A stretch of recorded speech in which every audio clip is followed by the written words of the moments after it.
Hello and welcome again to the Village Halls podcast, sponsored by Allied Westminster, the UK's largest specialist provider of village hall insurance and the home of VillageGuard. I'm Johnny Thompson, and I'd like to begin by saying a big thank you to everyone who listened to our first episode and subscribed to the show. Please keep listening and also let me know what kind of things you'd like the Village Halls podcast to cover in the future. Wherever you are in the UK, I'd really love to hear from you. For our second episode, we're going to be looking at what is undoubtedly the great topic of our time, COVID-19, and in particular the kind of challenges village halls have had to face around lockdowns. My guest this time is Simon Bland, who is not only chairman of his local village hall, but is also highly experienced within the social, community, voluntary and charitable sectors. Simon is well known for his knowledge around stewardship, governance and financial management, and has kindly agreed to share some of his thoughts around the coronavirus crisis. Hi, Simon, and welcome. Hi, Johnny. Great to catch up. Yeah, thanks a lot for coming along today. Now, before we get on to COVID, Simon, tell me a little bit about your village hall and also about the work that you do more widely in the community.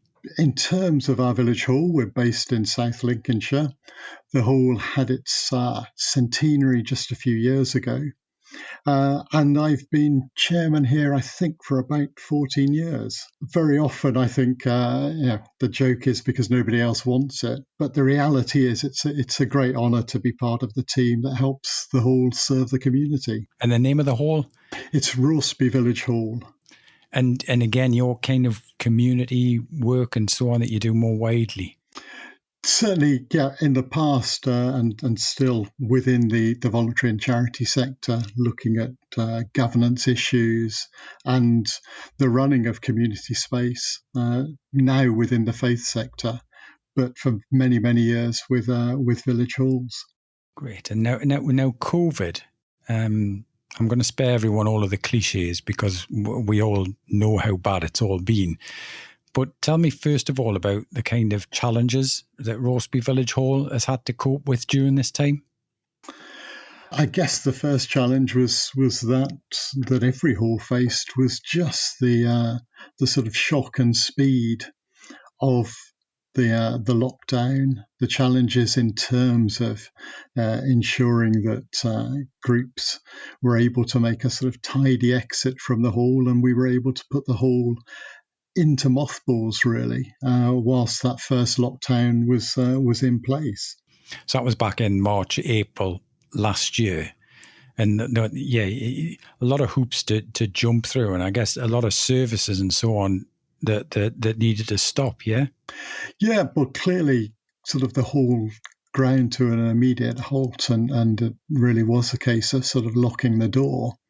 Yeah. But behind that was then all the issues of ensuring the insurance company was aware and up to date, knowing exactly what we needed to do to keep the hall safe and secure, and how we were going to monitor issues, how we were going to look after everything from checking water tanks and oil tanks during that phase. So yeah, there was an immediate brake put on things, and then out of that came really the whole next set of challenges, and those primarily really were around the changing nature of the guidance, what we could do, what we couldn't do, and trying to stay on top of that. And I have to give a big thank you to Community Links and to ACRE for ensuring that they had the guidance notes nationally available. And I think for all of us who followed that, the fact that so many versions had to be issued. This wasn't issued in April and then revised in August. I think we got up to version 13 or 14, and some of them were on almost a 24-hour turnaround. So that was a challenge for us as trustees. Obviously, we took the governance side onto Zoom, which worked well, and I'm very conscious, just in the news recently, village meetings on Zoom, as I have to say, are very cordial and happy events. And that meant we could at least ensure everybody was up to speed. But another challenge, 2 members aren't on Zoom. So, phone calls and ensuring everybody, it really was about communication and still is in terms of where we are. Give me a sense of the kind of activities and so on that went on in the hall before the lockdown actually kicked in. Well, I guess that I categorise them in 2 ways. There's the sort of clubs and organisations, and so that might be carpet bowls, it might be the Scottish dancing, it might be the various clubs gardening and whatever. It's obviously preschool for us. We play a role with one of the big local runs and the athletic clubs. There's yoga, adult education classes. Clearly, the hall is used as a polling station. There are marmalade mornings. So there are a whole host of sort of almost semi-formal groups that use the hall. But then what's probably more important in terms of community is that the few 100 square metres of floor space. It's the setting for all the birthday parties, the Christmas shows, the wedding receptions and anniversary events. I don't want to get wax too lyrical. But they're like the Swiss Army knife of community, aren't the village halls? Really, they just provide so many things all in one package. Definitely, and the reality is that it's a bit of parquet floor. It's really the essence of community distilled into bricks and mortar. And so when that came to a stop, just as it did for everything else, it was quite a shock. Emotionally, there must be great challenges around that, of course, because this is so many different aspects of the community missing out on things that were so vitally important to them. Yeah, I guess. And that's become more and more apparent. I think, if we look back at that first lockdown, it was fantastic weather. There was an ability, as it were, to be out and about. I think now we've gone through second and third. Really, that community space, that opportunity to meet and chat, those groups which have really been the fabric of village life, not being able to take place has been a real challenge. And whilst Zoom and other electronic means of communication are great, they really don't have the same dimension that obviously meeting face-to-face has. Yeah, and obviously mix in with that the fact that some people will have certainly have lost loved ones and so on in that time, and add to that the frustration and the fatigue of it all. It's difficult. And I mean, how have you coped personally, Simon, with all of that?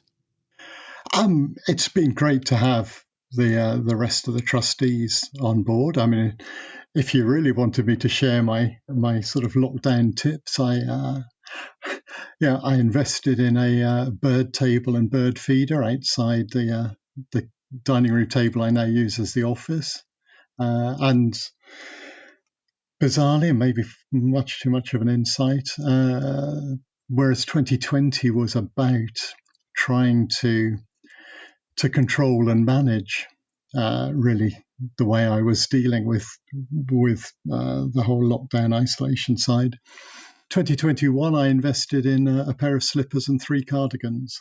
So I've taken a very more relaxed role. But I mean, I think the issue is really getting ready to come out of this now. Hopefully, we've got some really positive signs. So it's how the whole can capitalise and actually now play that role again in the future. Okay, we'll move on to that in a second. One of the challenges I'd just like to touch on is the whole financial part of it as well, because that must have been difficult too, not having the income but still having some of the costs associated with running the hall and so on. How have you dealt with that? Yeah, no, I mean, that's village halls run on hiring income. And yet have a fixed set of utilities, insurance, cleaning, all of these fixed overheads, which really don't step down that much, even if you lock the hall up.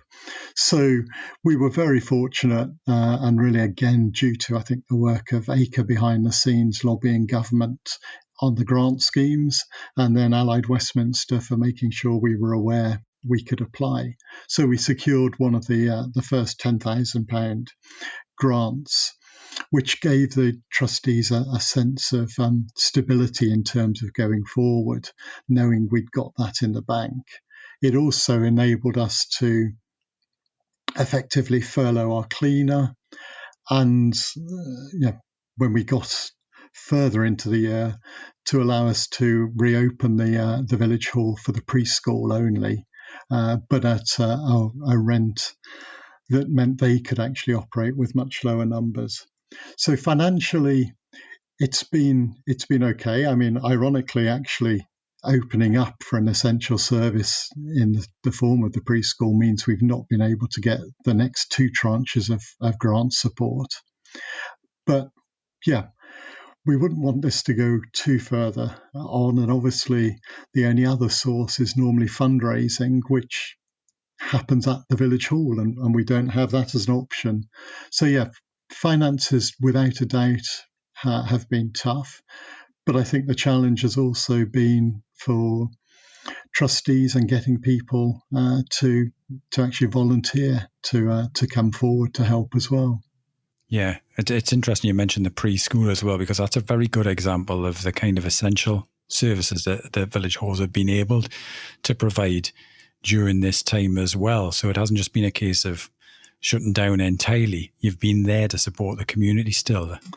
Yes, I mean, it was a challenge and a bit of a conscious decision by the committee, because clearly when some of the lockdown restrictions were changed, we could have had some of the groups back in. Yeah. But in reality, they were wary of coming back too early, and enabling really just to have a single user of the preschool meant we could create this secure COVID environment for the preschool only. It meant we didn't have to try to clean in between users. It just actually made it much simpler. So yeah, we've got that, but I do know village halls have obviously provided a variety of different activities, but for us the preschool was a priority, and it's worked well to date. Now, you mentioned about opening up again, and let's try and be hopeful with the situation that we're at now, where we're entering February. The number of people being vaccinated is in the double figure millions now. So we need to kind of take a positive attitude to this here now. But that opening up is probably going to be one of the biggest challenges of all of this COVID-19 crisis, isn't it? Without a doubt. I mean, reopening is the next challenge. Yeah. Closure was reasonably easy. It was enforced. It was straightforward. Reopening, and in lots of ways, I think of this as more a sort of re-establishing the role of the hall in the community after such a long closure is going to be the challenge. It's almost an opportunity as well. It really is. In a strange way, isn't it? Yeah. It really is. I think it's fair to say, whilst we've got a very good set of hirers and we have a very good occupancy rate at the hall, helped massively by the preschool, I'd have to say the bookings have tended to ebb and flow over the last 10 years, if I'm honest. Yes, we've got the PCC, the WI and the bowls. They're almost staff fixtures and fittings. But we have seen other groups have decline in members, and some of the groups have come and gone from the hall. Yeah, I think it's going to be really interesting to see the role halls play. I was very struck by what I'm hoping will be a sort of chance for a community bounce. And by that, I mean, it's reset our understanding and relation to local. I think that first lockdown, I do a circuit of the village every day and have done for sort of 22 years. To go round on that first week of the lockdown, and my walk is normally quite a solitary one, but to bump into 30 other people, at least 70% from the village that I didn't even know existed, was really interesting, and the fact that those daily walks we've all really been taking, the connections that we've now made, pioneered, I have to say, in lots of ways by the dog walkers of the village, mean that I hope when we get the chance to reopen the hall, people are going to take that opportunity to come together in their space in a way that they might not have done 12 months ago. Yeah, hopefully. So what are your plans? How are you seeing this being managed effectively? Well, we're going to be looking forward to a series of sort of reopening events. I mean, again, one of the challenges will be marrying our ability to reopen and get the space safe, because without a doubt there'll be a tail in terms of secure provisions needed. Marrying that with people's sense of security to come back and meet. But I'm hoping, we're going to have some sort of reopening events, and that they're not going to be like they were in the summer, when in effect, they were exercises of putting up keep your distance posters. I am looking forward to the real chance for us to get back, befriend and connect. I think that opportunity of the local that people have now seen means that we'll be trying to certainly see if there are opportunities for some of the skills and some of the hobbies and some of the activities people have had the opportunity to do over the last 12 months. And I guess we'll be looking to see if there are sort of taste and see sessions we can run at the hall for all sorts of new activities that maybe weren't available or even thought of prior to all of this. Yeah, and you'll be the cardigan and slippers expert for that, I think, halls have got the chance to champion community spirit and to signal to the community the importance of village life. And so I am looking forward to us all trying to seize that opportunity.